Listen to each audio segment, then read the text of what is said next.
Everyone in Red Mesa thought missing teens were just a tragic part of living near the desert, a harsh land God created to test our faith. But when Ethan Cole followed a German shepherd's desperate howl into the dunes, he uncovered a secret no one was meant to survive. 5 brilliant teenagers stolen in the night, a hidden bunker buried beneath the sand, and a scientist trying to rewrite the minds God designed. Why did their memories light up like trapped stars? Why did a corrupt mayor try to weaponize the future?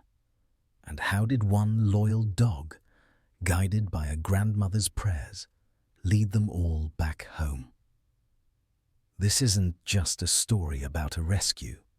It's about the miracle God placed inside courage, human and canine alike. Stay with us till the very end, because what happened under the burning desert sun reminded everyone in Red Mesa that faith can break any chain. Before we begin, tell me where you're watching from. Drop your country in the comments so this message of hope can travel across the world. Ethan Cole wiped the sweat from his brow as he walked along the familiar outskirts of Red Mesa. The sun bore down at 46 degrees Celsius, and the horizon flickered with heat mirages that made the distant shapes dance like ghosts of the desert. Ethan, 58, was a man carved by time and regret.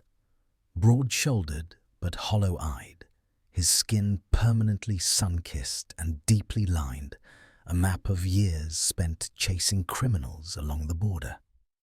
His once thick beard had thinned into rugged salt-and-pepper stubble, and his dark hair had faded into ash, always shoved beneath a dusty ranger hat. He had served 25 years as a border patrol officer, yet what finally broke him wasn't the heat or the bullets. It was the death of his wife, Clara, taken by cancer 3 summers ago. Since then, he had retreated to this trailer home at the desert's edge, accompanied only by the dry wind and a loyal companion who refused to let him fade away. That companion was Ranger, a 4-year-old German shepherd, black saddle fur against tan legs, ears always alert like radar towers tuned to danger. Once a proud K9 unit dog trained for detection and pursuit, Ranger had suffered an explosion during a raid that left a faint scar across his right flank and nightmares that made him whimper in his sleep. Yet he adored Ethan with unwavering devotion, sensing the silent wounds beneath the man's stoic exterior. As they walked, Ranger trotted smoothly beside him, nose twitching in the sand-laden breeze. But suddenly, without warning, the dog's calm shattered. His fur bristled, his muscles tightened. He let out a fierce bark that echoed off the red rocks. Ethan froze. "Ranger? Easy, boy." But Ranger lunged toward a sun-bleached Joshua tree, its twisted branches like the claws of a giant monster reaching for the sky. The dog began digging furiously at its roots, sand flying behind him like a frantic storm. Ethan hurried over, his heart tightening. Ranger only acted like this when the past came clawing back. Kneeling down with stiff joints, Ethan brushed aside dirt. Something glinted, a leather bracelet, beige but worn from weather and time. Ethan lifted it, his breath caught. The bracelet was stitched with tiny star symbols, delicate but unmistakable. The constellation Orion. Inside, burned into the leather, a name, Leo Morales. Ethan's stomach twisted. Leo Morales, 16, dark curls, a shy smile. A boy who vanished 6 months ago from the Luminous Star Festival. The entire town had searched until hope thinned out under the relentless sun. Most whispered he had run away, but Ethan had never believed that. "Leo," he whispered, thumb brushing the dust from the bracelet, as though afraid to harm what little remained. Under closer inspection, he noticed a small metal bump stitched into the inside seam. He pried carefully with his pocket knife. A micro GPS chip popped free. Battery nearly dead, but still blinking faintly like a heartbeat refusing to quit. Ranger whined low beside him, nudging Ethan's arm as if urging him to move faster. Ethan's pulse hammered. It meant this bracelet hadn't been buried long. Leo's trail had led here, recently. He stood and reached for his phone, hands slightly shaking. He called the only person who deserved the truth, June Morales. June was 69, a petite woman with silver hair always tied into a neat bun, her skin pale from years spent indoors sewing quilts and praying the desert wouldn't swallow her grandson forever. She answered on the second ring, voice wavering. "Detective Cole." He hated being called that. He was retired now, but she still clung to titles the way she clung to hope. "June?" Ethan said gently. "I found something. Leo's bracelet." Silence. Then a sob too raw to hide. I just received something too," she whispered. "A package left on my doorstep. No return address." Ethan stiffened. What was inside? Paper crackled on her end. A message. It says, "Don't look for him. The boy is learning for his future." Ethan felt the desert grow colder despite the heat. Ranger paced, ears rotating, nose flaring with rising tension. Ethan squeezed the bracelet. "June, listen to me. You're not alone in this. I'll come by soon. We're not giving up." She inhaled shakily. "You never did." When the call ended, Ethan stood still, sweat slipping down his temple, but his body chilled with dread. He pocketed the chip, securing the first real lead in half a year. Ranger stared toward the far distance, toward the cracked ribbon of highway leading nowhere. His body stiffened as if he could smell a memory buried in fear. And then the dog growled. A deep, primal rumble that came from some ancient place where instinct ruled over reason. Ethan followed Ranger's gaze. Not far away, half swallowed by shifting dunes, stood the abandoned toll station. A structure the locals called Dead Gate, long shut down after accidents and strange rumors that no one liked repeating at night. Ranger took one step, then another, gaze locked, hackles raised. He bared his teeth not at what they could see, but at what he remembered. Ethan swallowed hard. The desert wind hissed through dead brush like a warning.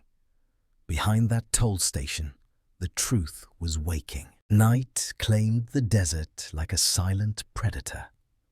The abandoned toll station, cracked windows, peeling paint, and a flickering security light that shouldn't have had electricity anymore, stood at the roadside like a tombstone marking forgotten travels. Ethan Cole parked his dusty pickup beneath the dead neon sign that once read, "Welcome to Silver Gate," and now hummed an eerie electrical groan. Ranger leapt out first, nose immediately pressed to the ground, muscles tense, ears cutting through the darkness like blades. The German shepherd's entire body seemed attuned to something only he could perceive. Memories buried in the sand, or a danger stalking just out of sight. Ethan's boots crunched over gravel. His pulse beat with a quiet urgency. He hadn't felt this alive since he left the badge behind, a fact that made him uneasy. Retirement was supposed to bring peace, not ghosts. His flashlight beam slid across the toll booths until he noticed tire tracks. Fresh, deep grooves turning off the road into the desert, as if a convoy of vehicles had disappeared into the dunes. Ranger growled low. "Yeah," Ethan muttered. "I see it too." As he followed the tracks, a figure stepped from behind the toll arm. A man bundled in a dirty green jacket, scruffy beard, and wild sun-bleached hair. It was Sam Walker. The man was around 60, wiry and weather-hardened. Once, rumor said, he'd been something important, military, maybe law enforcement, before a classified operation went wrong and left him wandering the country with more secrets than belongings. His eyes, sharp and pale like frozen steel, contradicted the slurred, drunk act he usually put on in town. Tonight, those eyes were terrifyingly clear. "You shouldn't be here, Cole," Sam rasped, voice roughened by years of cheap whiskey and cheaper nights. Ethan folded his arms, suspicious. "Funny. You're here." Sam scanned the desert behind Ethan, then handed him a small USB drive wrapped in duct tape. "I've been watching, filming. They think people like me don't matter. They're wrong." Ethan hesitated before slipping the drive into his pocket. "What's on this?" "Proof," Sam whispered. "White vans, no plates, teenagers inside. That fancy Future Builders program? It's a snare." Ethan's jaw tightened. He knew the program all too well. Mayor Victor Adams' pet project to offer educational scholarships to gifted youth. Adams, a polished man in his mid-50s with slicked-back silver hair and an expensive tan, was adored in town, always smiling for cameras, giving speeches about progress and technology. He had a handshake that felt warm and a gaze that felt like calculation wrapped in charm. Something beneath that smile always unsettled Ethan. Sam stepped closer, lowering his voice. "They're building something out there, former cop, and they need kids who can build it." His gaze flicked to Ranger. "Your mutt remembers this place. He was here that night, the night they took the last ones." Ethan stiffened. Ranger would have ripped anyone apart if he saw them hurting a kid. Sam gave a humorless laugh. Unless the kid ordered him to run. Unless the kid saved the dog. The implication twisted Ethan's gut. Leo, saving Ranger, sacrificing himself. Ethan forced himself back to the moment. "Who's they?" "Sam." Sam opened his mouth to answer, but Ranger suddenly lunged toward a broken door, snarling. The men followed to find a torn rubber glove half buried under a slab of cracked tile.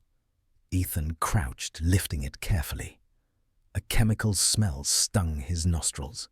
Industrial antiseptic, sharp and scientific, totally foreign to the dirt and diesel of the toll station. Ranger sneezed, backing away. Sam nodded grimly. "Whoever uses gloves like that doesn't dig ditches. They build labs." Ethan put the glove inside a bag. His phone buzzed. June Morales checking in, her messages a storm of fear and hope. He promised to return soon. Sam leaned against the booth wall, suddenly looking older again. 5 kids gone now, Cole.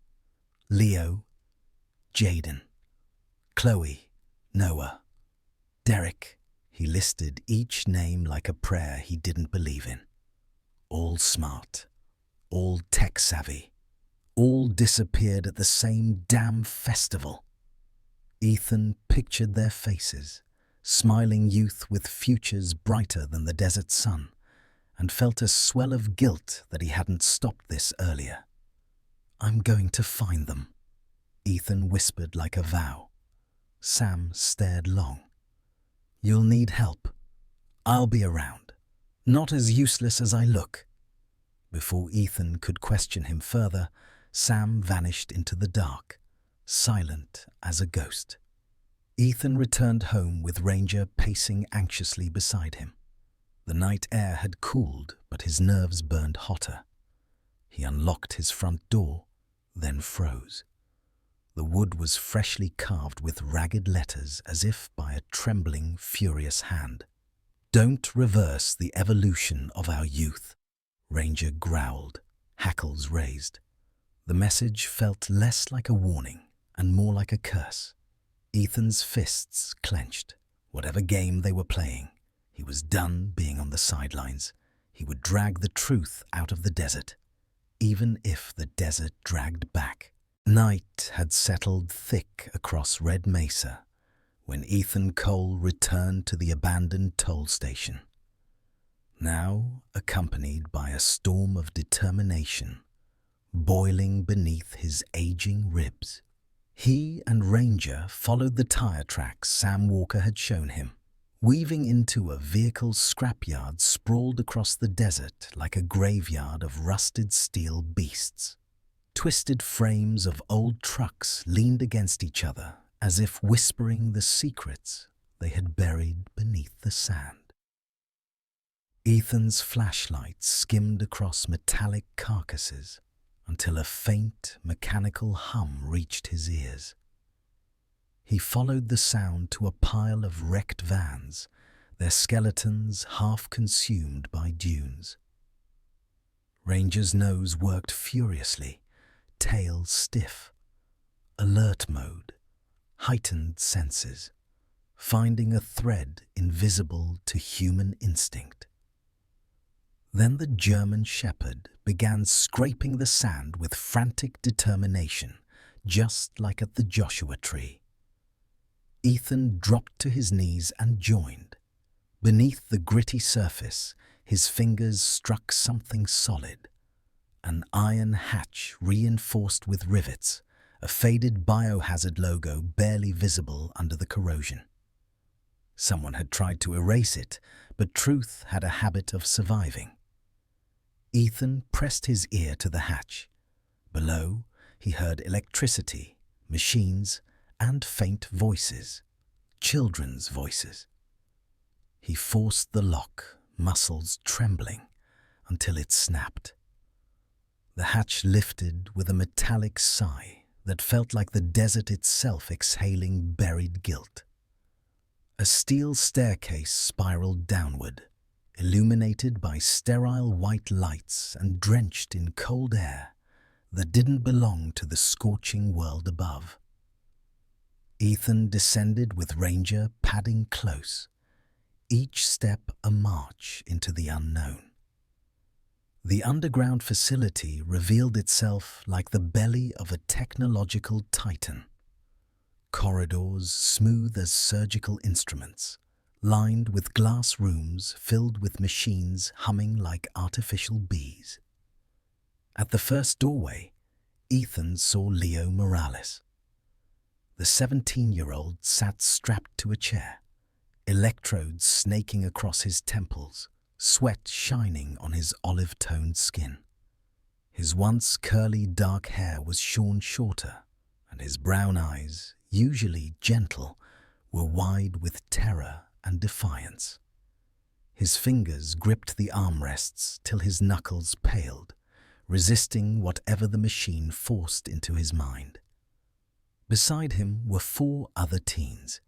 Jaden, tall and lean with sharp cheekbones and dreadlocks tied back tight. Chloe, 19, red hair shaved on one side, freckles dusting a face stiff with controlled rage. Noah, 17, with a stocky build and nervous fidgeting that revealed brilliant hands more accustomed to circuit boards than restraints. Derek, only 16, long-limbed and pale with fear, staring straight ahead as if trying to memorize every detail for survival. They weren't injured, but they were exhausted, drained by fear and twisted purpose. "Ethan?" Leo's voice cracked, disbelief flooding his expression like light breaking into a tomb. Ethan rushed to unfasten the restraints. "I've got you, kid." Ranger wagged his tail and nudged Leo's knee, whining with recognition and relief. But before they could embrace, a voice vibrated through speakers above, smooth, metallic, laced with arrogance. "Detective Cole, you should have stayed retired." The doors at the end of the corridor slid open with hydraulic menace. Dr. Harper Wells emerged, tall, wiry, mid-50s, dressed in a pressed white lab coat that gleamed like the blades of a scalpel. His salt-grey hair was slicked back with clinical precision, and tiny LED glasses perched on his narrow nose, reflecting cold light like two artificial stars. His expression was carved into permanent superiority, as though humanity were a flawed project he alone could repair.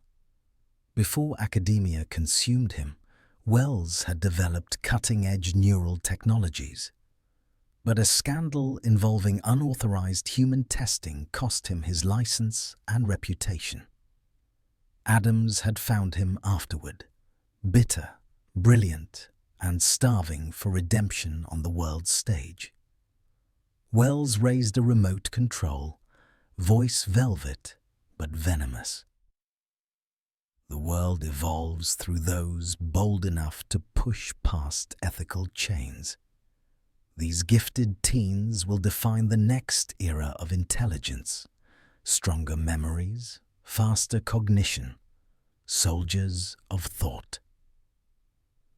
"They are kids," Ethan growled. Wells's eyes narrowed like a predator spotting prey. "Kids who were wasting potential on carnivals and stargazing. I am giving them purpose." Ranger snarled, hackles raised. The dog recognized cruelty deeper than words. As Wells' owl pressed a button, alarms blared and metal shutters slammed shut. Security turrets whirred to life. Ethan sprang into action, guiding the shaking teens toward a maintenance hallway Leo pointed out. He remembered the layout from being dragged in. But halfway through, the exit door buzzed, locked by a digital code. Ethan cursed under his breath until Noah, hands trembling, shoved him aside. "Let me," the boy said, a spark of pride through the fear. His fingers flew over the panel, overriding the system in seconds. The door clicked open. Ranger suddenly bolted to a cluster of thick cables feeding a main control box. Without hesitation, he clamped his powerful jaws onto the wiring. Sparks flew, lights flickered, then darkness swallowed the corridor. Emergency red lights flickered dimly, but the facility's heart had stopped beating. Wells cursed somewhere in the dark. The teens stumbled toward a faintly glowing exit sign and up a ladder hidden behind storage crates. Ethan kept last watch, heart pounding with adrenaline and dawning hope. Above, the hatch scraped open, spilling them back into the open night, moonlight washing over frightened but free faces. Leo gripped Ethan's arm, voice low and urgent. "It's not over." Ethan steadied him. "You're safe now." Leo shook his head fiercely. No, there's one more. They kept Olivia in the main lab. She's next. In Ethan's chest, hope collapsed into dread. The desert wind hissed through the junkyard like a reminder. Victory was only the illusion before the real fight. The moon loomed yellow and molten above the Nevada desert, its glow cutting through wind-driven curtains of sand that whipped across the scrapyard like stinging needles. Ethan Cole crouched behind an overturned bus frame with Ranger pressed tightly to his side. The newly rescued teenagers huddled nearby, frightened, shivering despite the heat trapped in the night's skin. The air tasted of dust and adrenaline. They had escaped, yes, but only half victory was written in the sand. Olivia was still inside. Ethan's heart, scarred yet stubborn, refused to leave anyone behind, especially not a young woman about to be forced into a nightmare, both technological and inhuman. Leo Morales wiped a streak of dirt from his cheek with the back of his trembling hand. Though only 17, his haunted eyes made him seem older tonight. "We can't leave her," he whispered, voice brittle. "She helped me keep calm down there. She deserves to live." Ethan nodded. "We're going back. Ranger knows the way." The German shepherd, 4 years old, sturdy and battle-trained, panted quietly. His keen amber eyes glowed like twin lanterns in the dark. He seemed to understand the stakes. They were heading toward the wolf inside the den. Footsteps approached, soft but certain. Sam Walker appeared from behind a rust-chewed sedan, his lanky form wrapped in that same grimy green jacket. His beard was rough and salt-heavy, but his movements, quick, precise, betrayed a past he could no longer hide. Ethan finally asked what had weighed on his mind. "Who are you, really, Sam?" The older man chuckled, tired and humorless. "Federal investigations. Retired, well, unofficially. Once I discovered tech trafficking operations like this one spreading across state lines, I planted myself here." His steel blue eyes hardened. "Kids ripped from their lives to become property. My last case is making damn sure that ends." Ethan didn't have time to fully process that revelation. Ranger was already sniffing toward the hatch they had escaped through earlier. Wells and Adams still held power below ground, and one more captive soul. "Sam, help the kids get to safety," Ethan ordered. "Anything happens to me, you hand the evidence to someone you trust." Sam's jaw clenched, but he nodded. Before Ethan climbed down again into the steel throat of the bunker, Sam grabbed his arm. "Cole, bring her home." The ladder descended into a different world. Cold lights trembling, emergency systems partially restored after Ranger's destructive bite. Shadows stretched long and jagged along the corridor walls as Ethan advanced, pistol drawn. The deeper they moved, the more Ranger's behavior shifted. Body low, silent as a ghost, every poor step deliberate. He remembered this maze. Combat training and trauma together had wired his instincts with painful clarity. The pair turned a sharp corner, and suddenly a shape lunged from the left. A quadrupedal security drone of sleek gunmetal, its optical lens glaring a red threat. It emitted a high-pitched chirp. Target lock. Ethan fired 3 shots. The bullets sparked uselessly off the drone's armor. Ranger hurled himself upward like launched fury, jaws clamping around a joint in the machine's neck. Metal shrieked. Ethan seized a fallen pipe and swung, crushing the power node behind the lens. The drone collapsed. Ranger's chest heaved as Ethan stroked his back. "Good boy. Keep leading." They pushed further, following the faint sound of a girl crying in a voice trying not to break. The room they discovered was sealed with reinforced glass. Inside stood Olivia Perez, 19, slender with long black curls matted by fear. Her skin, warm bronze, now drained to pale olive, reflected sheer exhaustion. Yet her eyes burned defiant gold brown, refusing to surrender to hopelessness. Electrodes taped to her temples hummed with rising current. Harper Wells stood behind a control panel, sleeves rolled back, revealing sinewy forearms and veins that pulsed like his ambition. Sweat slicked across his temple where stress cracked his composure. "Stop," Ethan commanded. Wells' lips curled. Humanity must adapt or be replaced. Progress demands sacrifice. His thumb stabbed down toward a button labeled Neuro-Stim Intensify. Olivia screamed, body arching in agony as energy surged into her skull. Ranger growled deep enough to shake metal. Ethan fired, not at Wells, but at the glass near a hinge point. Spiderweb cracks formed. Another shot. Glass shattered. Ethan rushed in, ripping cords from Olivia's skin, catching her before she collapsed. Her breath trembled, but gratitude flickered in her gaze. Wells staggered back, clutching a syringe of neon fluid. "You cannot comprehend what she could become." "She's already enough," Ethan rasped. "And she's a child." Wells' face twisted with raw rage.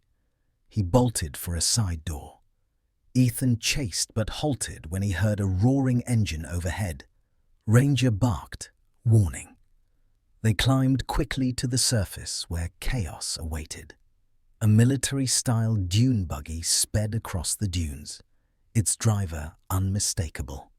Mayor Victor Adams, mid-50s, tanned skin stretched tight over ambition like a mask hiding rot. His hair, silver, polished with expensive gel, glimmered under moonlight as he steered with madness in his eyes. What he held was worse, a prototype laser firearm, sleek and black as night, fishtailing with stolen progress. Adams skidded in a sharp arc, aiming weapon sights directly at Ethan. The beam charged with a deadly whine. Olivia screamed. Ethan braced, but Ranger leapt first, pure loyalty fueled by heart, not programming. He crashed into Adams' wrist, teeth tearing flesh. The weapon discharged wild, searing a structural pillar of the underground bunker. A thunderous crack split the earth. Sand shuddered. Metal screeched.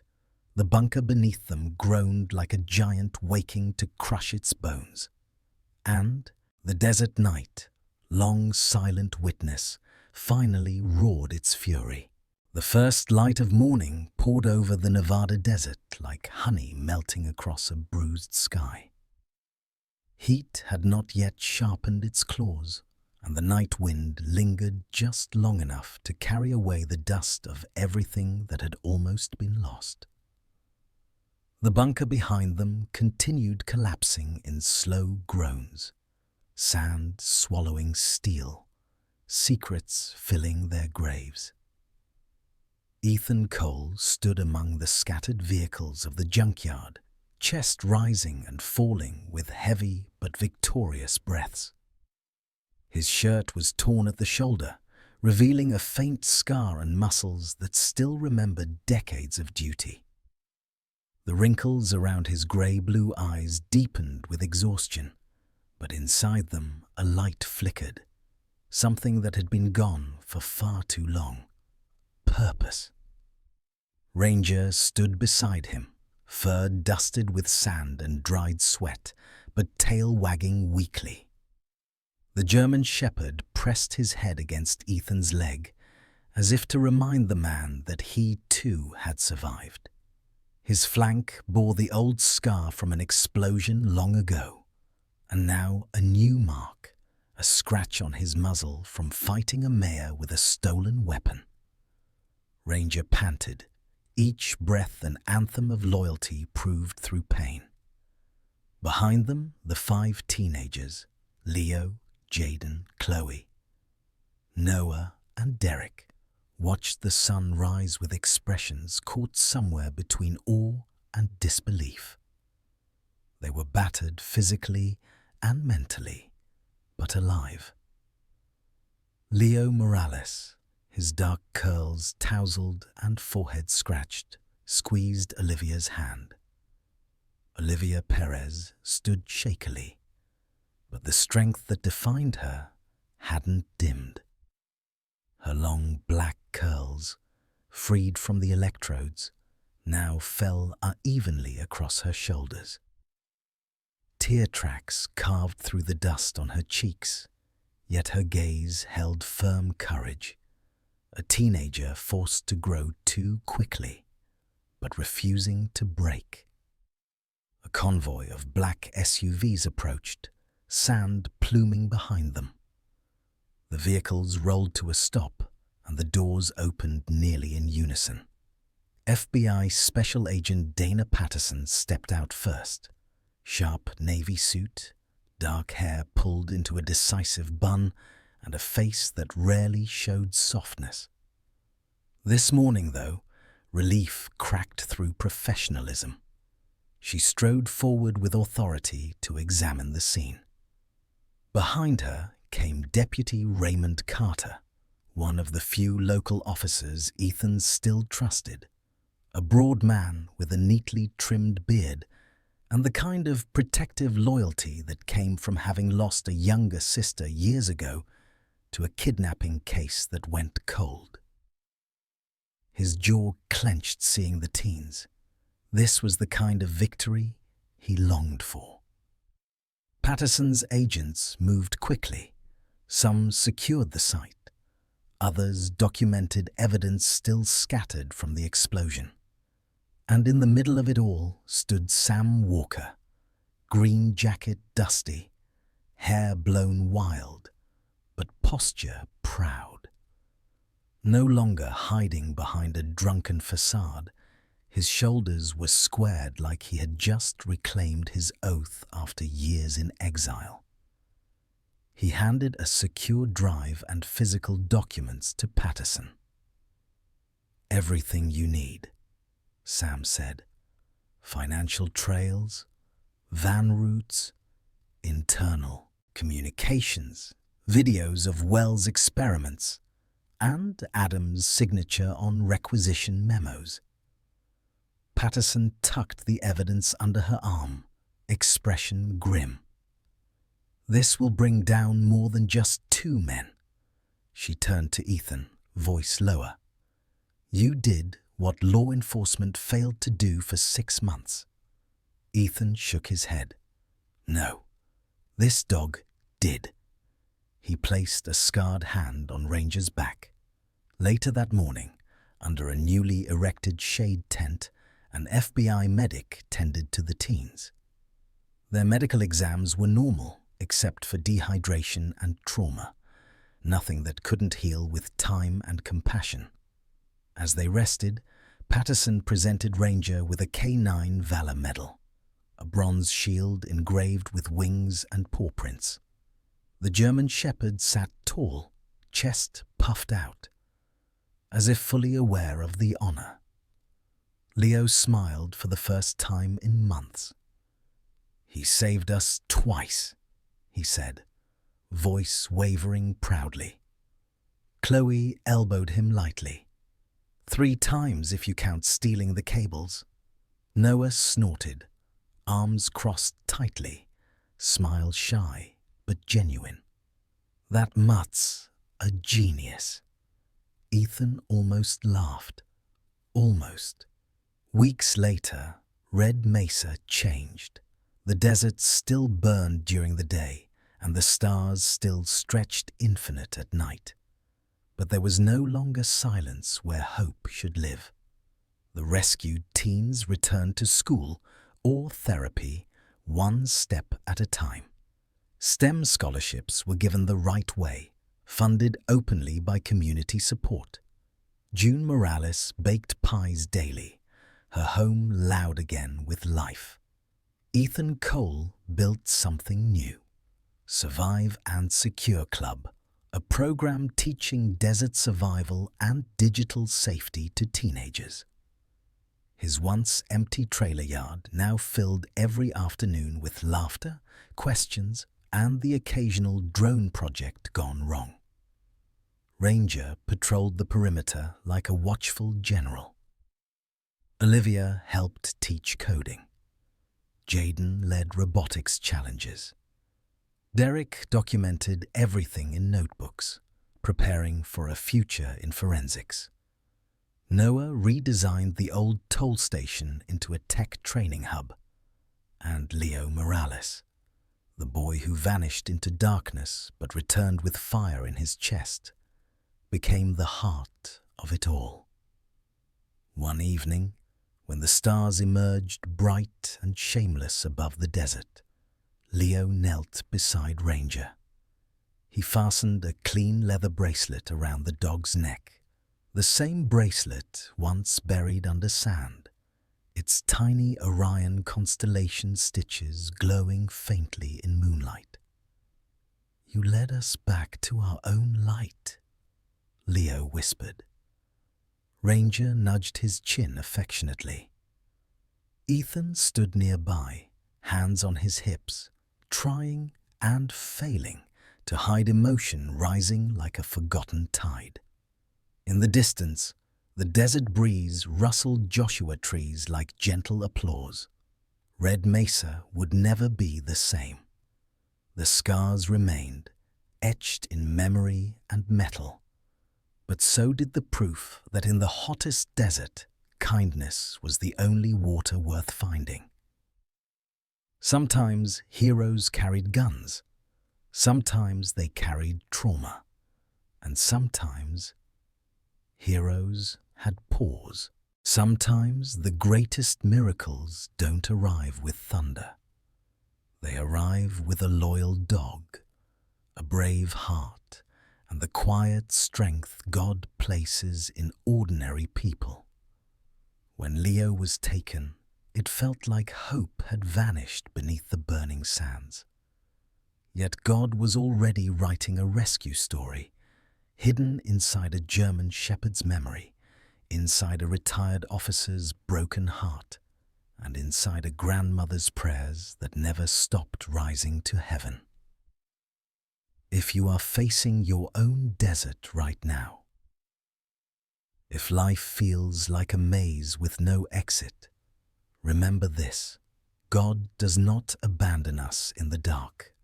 He sends companions to guide us back to the light. And sometimes, His angels walk on four paws. May we never ignore the instincts to help. May we never underestimate the power of faith.